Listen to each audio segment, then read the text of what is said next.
Hi, welcome back to the channel. It's week 3, and this is actually registration week, but a little bit different for me. 3, 2, 1, go!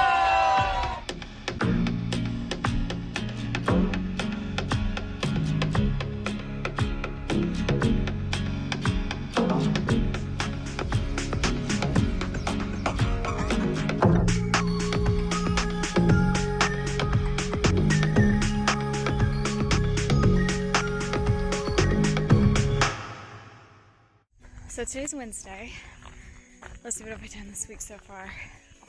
Monday, I had my first little powwow or whatever with our middle school cross country team, and I actually did their workout with them, which, like, the second half of the middle school runners I can keep up with. There's a couple of fast ones on there, but that was fun. So that was my easy run that day. And then yesterday, I was supposed to do 45 minutes with 6 sets of 40-second sprints.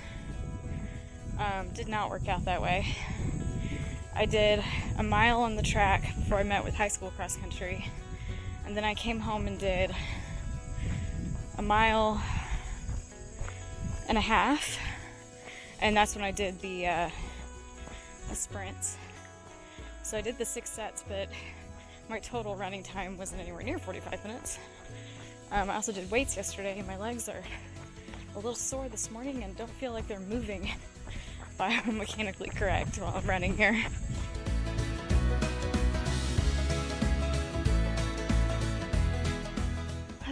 So, registration week. I was hoping that when they came out with the rest of springtime themes that the up one was going to be the 10-miler, because I was going to make a little short trip down to Disney so I could get my coast to coast. But sadly, up is the 10K. So this Friday, I will be registering for my second Run Disney virtual. I swore after the first one I probably wouldn't do another one just because they're expensive for virtuals, but I mean, hello, my name's Wilderness Runner. Russell's a wilderness explorer. Up is my movie, so I gotta do it. And I already got plans on what I'm doing for my 10K in April. But anyways, what I did get on yesterday as a backup for my sister and brother-in-law in case something happened. I don't think they've ever not gotten into a race. They've gotten registration down pretty good. But there was a couple of new things. I was listening to Rise and Run podcast, and a guest that they had on there was talking about how you can click that QID and share that link if you needed to change devices, or you wanted to share that link with someone who needed to jump in line, you know? And it works. Also, something else new is when it's your turn to go in, a little window pops up. It says you have 10 minutes to click, like the OK button or whatever, and go in and register, or you'll lose your spot in line. I'm gonna sneeze. Okay, sneezy's gone. And I'm pretty sure that I've never seen that before, but I guess that's handy for people who are waiting and they got all these other people that might have walked away or left a window open accidentally or something. So it'll automatically boot you out of line if it's been 10 minutes and you haven't clicked to actually go in to register. So that's neat. Never seen that before. I think that's new. So I will, I don't think virtual registration is quite as exciting or intense as regular registration, but I'll bring you along and we'll see. Alright, so the rest of this week.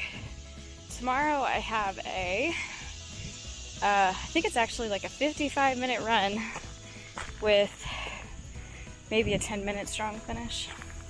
Meaning, I don't know if I've talked about that yet, I've already done a couple of them. For an interval runner like myself, when it says low intensity on the plan, I do run for 2:30, walk for 30. And then my medium intensity is 3:30 and then 30 seconds. So that's what I'll be doing tomorrow. It'll either be on the treadmill or I might try to maybe go out to the college or something. I haven't been out there in a bit. But then Friday, we have another Dunkin' run. I'm so excited. So I'll definitely bring you for that. And then Saturday, I'm actually doing a donut run, another one. But I invited all the cross-country kids to come out to my favorite place to run. And I told them if they came out and ran, they get donuts when they're done. So hopefully that would get them a little bit of mileage over the weekend. I know it's hard to get motivated, especially at that age. So hopefully we can get them out and get them moving. So I will either see you Thursday or Friday, whatever is more interesting. Oh, and a little heads up on our title for our chapter for this week: bird poop and other things I never saw coming. See ya in the next workout. All right, we are ready for virtual registration. Like I said, I don't think it's quite as intense as normal, but... So, yesterday I did a little over 5 miles on the treadmill, and I watched all my videos that I made from Marathon Weekend, and was getting very emotional just thinking about Disneyland and then hopefully Dopey next, or not next year, but 2025. So excited. And then just a little bit ago, I just went for a real easy 3-mile Balloon Lady walk over at our fairgrounds. Because I'm still sore from Tuesday. I did weights again yesterday, but it was just a 10-minute class. So we got 7 miles tomorrow, so that's going to be interesting. But I will bring you along on this virtual registration journey. So the links went live somewhere around 9:45.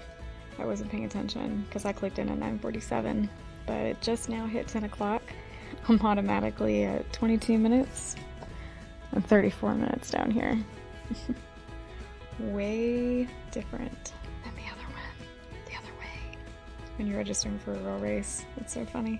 Oh, we went down to 3, that's amazing.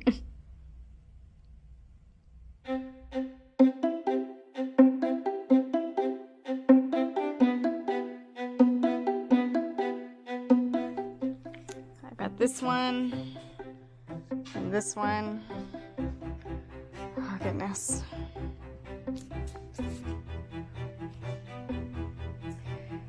So, yeah, I planned on videoing a lot more of the rest of my week. I actually don't even remember the last time I was on here. But we did our long run. I had to break it up into 3 sections, which I usually don't like to do. I needed 7 miles, okay? So I did 3 miles with one of the middle school cross-country runners that came to my donut run. So we took it nice and easy. She actually did really, really good. So we did 3 miles there, and then after she left, I did another 1.5 miles out there at the dam, and then came home, let the dogs out, and then I did another 2.5 on the treadmill, so all of that equals 7. So this next week, this next week of training, I'm supposed to do 7.5, and I'm going to try not to break that one up. So just to wrap up this video real quick, reminder, a raffle, some new items, I don't think I had mentioned, but it was in the video, little personal handheld fan, glowy cup, really cute Mickey bottle openers. So visit the link in my description, donate for my St. Jude fundraiser. This last raffle that we're doing, it'll be 1 entry for $5, 3 for $10, or 8 for $20. So yeah, donate, and I'll be drawing September 30th, the weekend of my 10K proof of time, which is super exciting. Alright, so our chapter in our book, I'm doing all of this one-handed because I've told the camera, bird poop and other things you never saw coming. So apparently, according to Matthew West, birds have a vendetta against his family. They like to fly over him and poop on him and all kinds of crazy things like that. So obviously you never see that type of thing coming. It made me think of when I did the music and moonshine race. I don't think I got it on video, but there was a lot of geese out there on that golf course, and we did see like a whole group of them fly, and I missed getting pooped on by about 5 feet. If I had been moving any faster, I would have gotten pooped on. His little quote at the beginning of the chapter, "A bird in the hand probably means poop in the hand soon," and he said that. Oh boy. Sadie decided to jump up very quickly, so she was just readjusting. Okay, so bird poop in the... Okay, so, and then he tells a story about right before he was signing his first record, first record deal before, he became real big.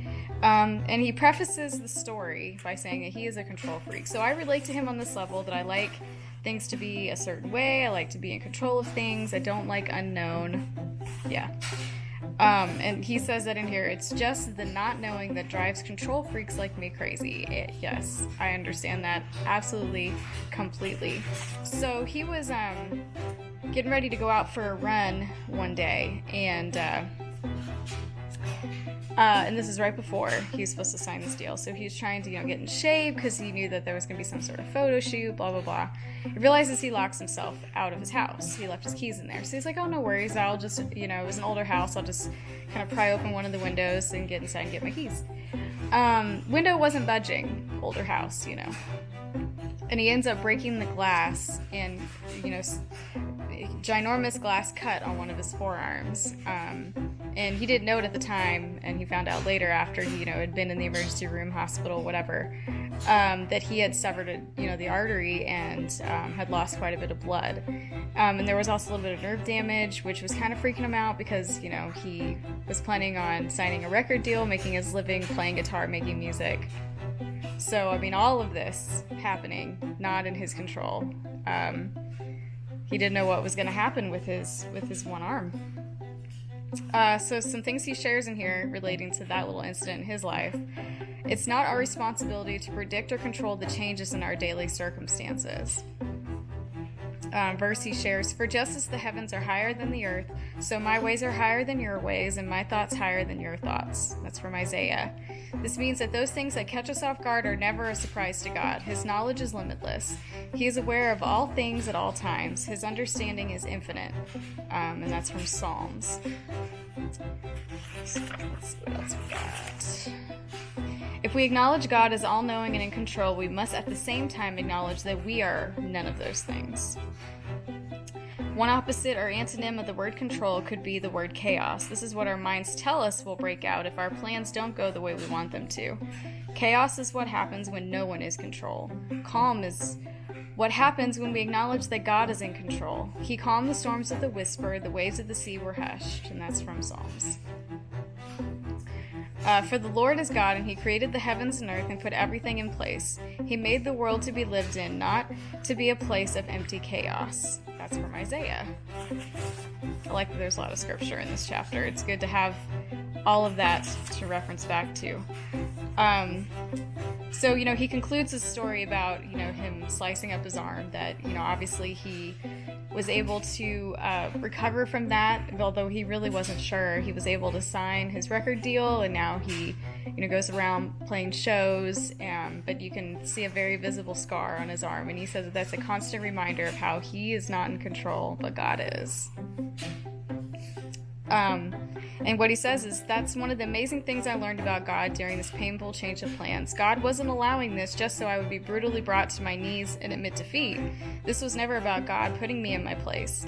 God knows that the closest you and I will ever get to seeing from a God's eye point of view is when we are on our knees. So he had to surrender. And guess what I began to feel long before my hands started to heal? Calmness. God's plan for you is that any sudden turn of events will lead to a sudden turn of your heart in the direction to the one who is never surprised by anything that ever happens. And he has these 4 things that he believes happens when we have these sudden change of events. 4 different types of calls, you could say. A wake-up call is the moment when we realize that our best efforts, schemes, and plans can't fix the situations we're in. A break-up call, where we have to break up with all the plans we've been making for ourselves. A shake-up call is the unexpected and unwanted toppling of our daily and even life goals, but we do not have to be shaken when this happens. And then a take-up call challenges us to see every change as an invitation to take up a new perspective on our plans and the one who's in control at all times. And that's the one I'm really trying to work on. When something comes up that makes me worry, anxious, feel out of control, I try to take a moment and sit down and try to view it from a different perspective and be like, okay, what is God trying to show me? What am I supposed to learn? You too can loosen your grip now, no matter what situation you find yourself in. God's got this, and you can trust Him. I know what I'm doing. I have it all planned out. Plans to take care of you, not abandon you. Plans to give you the future you hope for. And that's from Jeremiah. Jeremiah 29:11. That's a common one that people tend to memorize, but sometimes I don't know if we really take into account the depth of what it's saying. That, God really does know what He's doing. What I have a hard time with, and I haven't had a whole lot of, dramatic things happen in my life, really. But I have a hard time with that or even if I see it in other people's lives when dramatic things happen, I'm like, how can you have good from this? But I know that God is good. So I have to believe that good comes out of even really terrible things. But it's so hard and I struggle with it. But anyway, so I hope everyone had a good week of training, and I really got to get back into a better mode of vlogging on my runs. But this next week should be fun. Like I said, I got a 7.5 at the end of the week, but I'm hoping to have some friends join me for that one. And it's Labor Day, so we're doing some kind of extra special for Labor Day weekend. Always remember that you are God's masterpiece. Like, comment, and subscribe, and I'll see you next week. I think this girl takes after me. She's such a napper. Just like me. We like to nap.